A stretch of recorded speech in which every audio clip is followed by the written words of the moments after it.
fear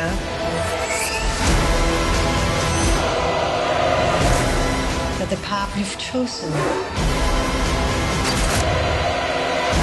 isn't going to be an easy one.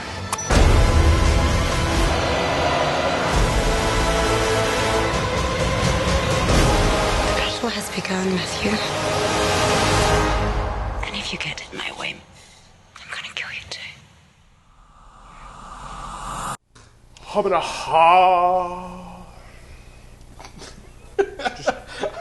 What the fuck was that, dude? Just getting ready to project. Well, we don't need to project far. We got microphones. Check 2, check. What What's movie? up? What movie? The check 2? Yeah. Check? Wayne's World 2? There you go. See, I know some stuff. We're smart. Yeah, we are. Tastes good. It does. What's up there, interwebs? Big Lou here, coming at you with Matt the Cutman. As always, we got Daredevil Season 2. Thank you for scratching my floors with a bottle cap. Anyway, we're going to talk all things Daredevil here, plus a couple of other things that we got on our minds. If you have not seen Daredevil Season 2 in its entirety yet, do it, definitely. What are you fucking waiting for? But add this video to your watch later list. Come back after you've all got caught up, because we are going to... Caught up, not cut up. Been watching too much Daredevil, because there was lots of cuts. We're a bunch of cut-ups. Hey, how about that? Let's see what we did there. Hey-oh! So, Matthew, Daredevil, Season 2. What are your thoughts? Better? Not as good? On par. Yeah. Absolutely on par. Different because... Ooh, I just spit all over the microphone. Lovely. Different in that, he was already more of an established character. Mm-hmm. Kind of a little bit more of a reputation around Hell's Kitchen. Exactly. Love the costume. Yeah, I like both costumes. Yeah. I very much missed the man in the bandana, the Princess Bride-esque Dread Pirate Roberts costume. It had a very raw element to it. This, now that he's got some protection, he can be even more of a badass. And was he? Yeah. Loved the action in this. What struck me the most about this was I kind of thought they would feather out a little bit, like, oh, who's this guy killing people? Who's, what's this, skull logo we see all over the place? But no, they jumped right the fuck in and had a Daredevil Punisher fight in the first episode. Yeah, they didn't even warm up to it. And Punisher kicked his ass. So very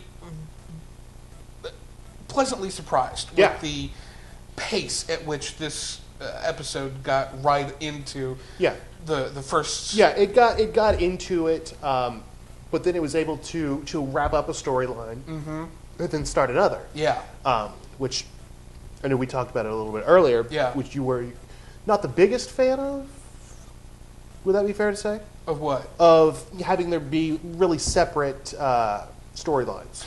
No, the issue that I had was later in the season where you had all the ninja stuff going on and the Punisher stuff with the blacksmith, and I was really expecting both storylines to culminate in a mutual I see what you're saying. bad guy, and that wasn't the case. It was two completely separate storylines. Yeah. But no, what I like what you're talking about though, as far as like in the beginning, we had that 4-episode arc with the Punisher. Yeah.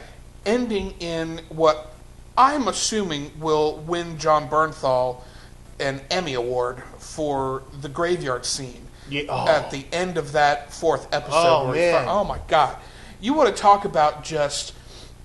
There are two scenes that, had they gone on for the entire 52-minute episode, I would not have complained. One is that graveyard scene, and the other is the rooftop scene where Daredevil's chained up to the thing. And it's just the two of them talking about the differences in their ideologies and where they come from and why they're doing what they're doing and stuff. The chemistry that these two had on screen to me was awesome. And John Bernthal, that's his name, right? John Bernthal? Yeah. Yeah. As the Punisher what an amazing performance. Well, if you I know you're not, but if you are a fan of The Walking Dead, you knew that was going to be amazing. Yeah. As soon as he was announced as the Punisher, I'm like, yeah, that's correct. Yeah. That's what that is. The casting overall in this show has been amazing. Deborah Ann Woll as Karen. Mm-hmm. I love, not only is she stunningly gorgeous, but she's a hell of an actress. Yeah. And the chemistry that she has, not only with Foggy, but also with Matt Murdock, with Daredevil, and the chemistry that she had with Frank Castle, with John Bernthal's character. She's an awesome, awesome actress, and I really, really look forward to what they do with her character going forward in the franchise. So, yeah. But while we're talking about females in the show, Elodie Young, I think, was the perfect casting choice to play Elektra.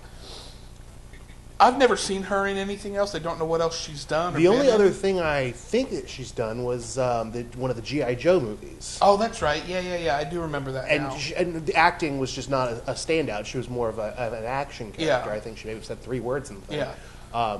It's a beautiful woman. Yeah. Turns out she can act. Yeah. Who'd have thunk? And she's a badass. I totally buy her as a...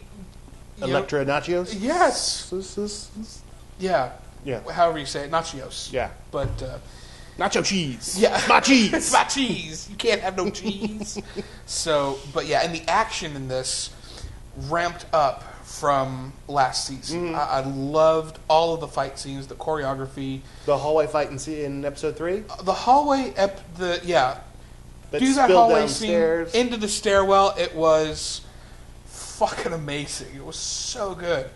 I was tired after watching. I had to pause it and go pee or something. But yeah, it was definitely an exhausting scene to not only watch but to film. I want to know. That's one of the big things I have that I don't like about the Netflix stuff is there's no behind the scenes stuff for me to go watch, because I love all the behind the scenes stuff. If I buy Arrow season 2 on Blu-ray, I've got all the behind the scenes stuff that I can go and watch and stuff, because that stuff to me is interesting. Well, they're all they have to do is make it available. Yeah. I know if you look on the Sherlock section of Netflix, they've got some behind the scenes footage. So they just have to shoot it together and throw it up there. Well, hey, Netflix, get on that, fellas. I think that'd be a lot of fun to watch, especially with this intricate fight choreography and stuff like that. The folks want to know. Yeah, because, well, we're fucking nosy. So, and as has been pointed out, we don't have much else to do. Yeah. If you're a fan of this show, you're aware of that. So, and can I just say 2 more words about the casting? Scott Glenn.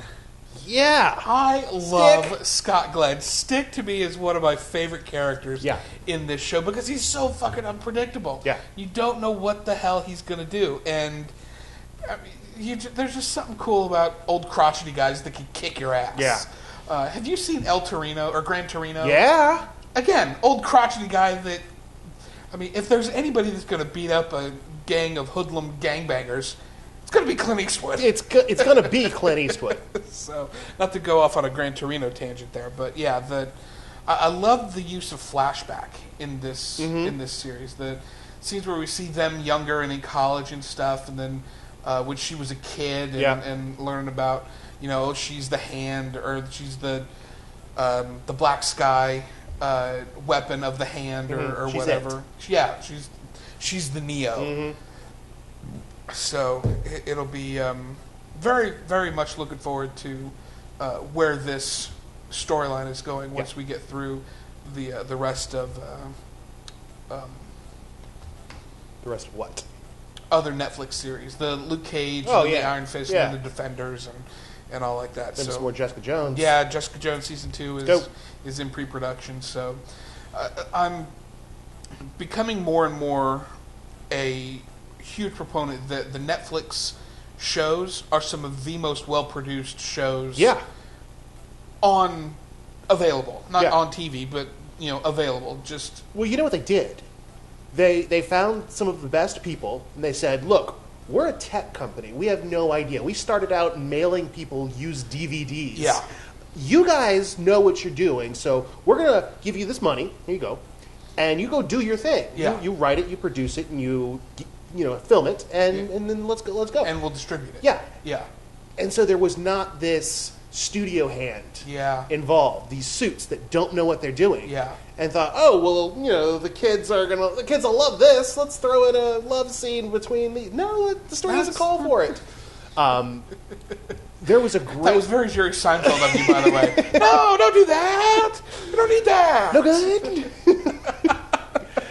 There was an article that I read about the premiere of Daredevil. Daredevil premiered at 3 a.m. on the East Coast, 12 o'clock Pacific Daylight Time, all over the world, simultaneously, in as many countries as Netflix reaches. Nice. And they actually had Charlie Cox, the Daredevil himself, in their little mission control in Silicon Valley at Netflix headquarters, and he was there, signing autographs, hanging out with the staff, and he was there, and they, flipped the switch at midnight, and whoosh, out it went to the internet for everyone to see. Very, very cool. Yeah, really cool.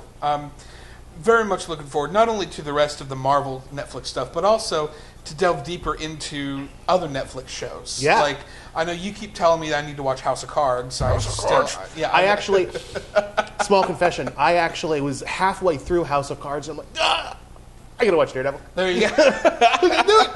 So now I gotta pick back up. I gotta recap and collect myself. I have a list of my streaming shows that I need to watch, like House of Cards. I need to watch 11/22/63 on Hulu, which still haven't gotten to that yet.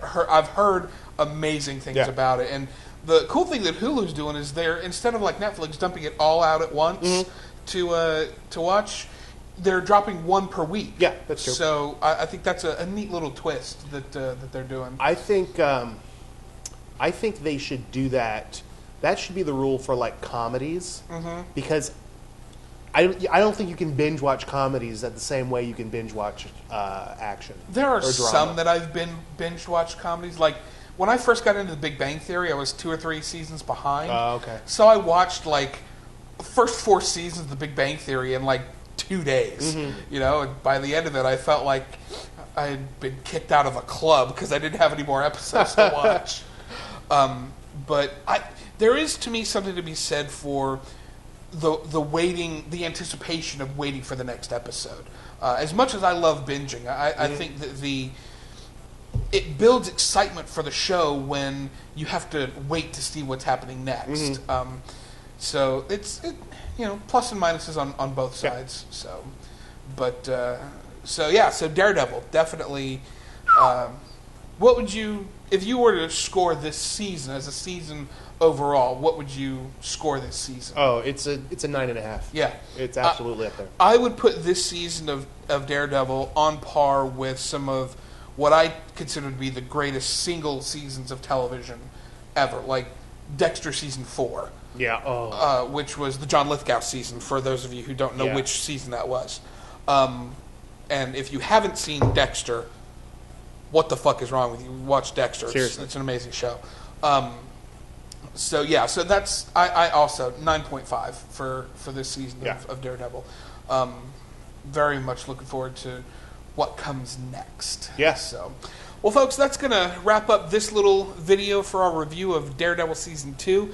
Let us know what your thoughts are on Daredevil Season 2. Did you like it as much as we did? What's your score on it? Like this video, subscribe to our YouTube channel. You can subscribe by clicking the annotation that's right above my finger here. Share this video amongst your friends and, be part of the conversation. Talk to your friends about videos. Talk to your friends about movies, TV. It's a really, really cool time to be a fan of all things media. If you didn't like it, I don't want to hear from you. You can write to him. Fuck off. I have nothing more to say. We'll see you guys on the interwebs.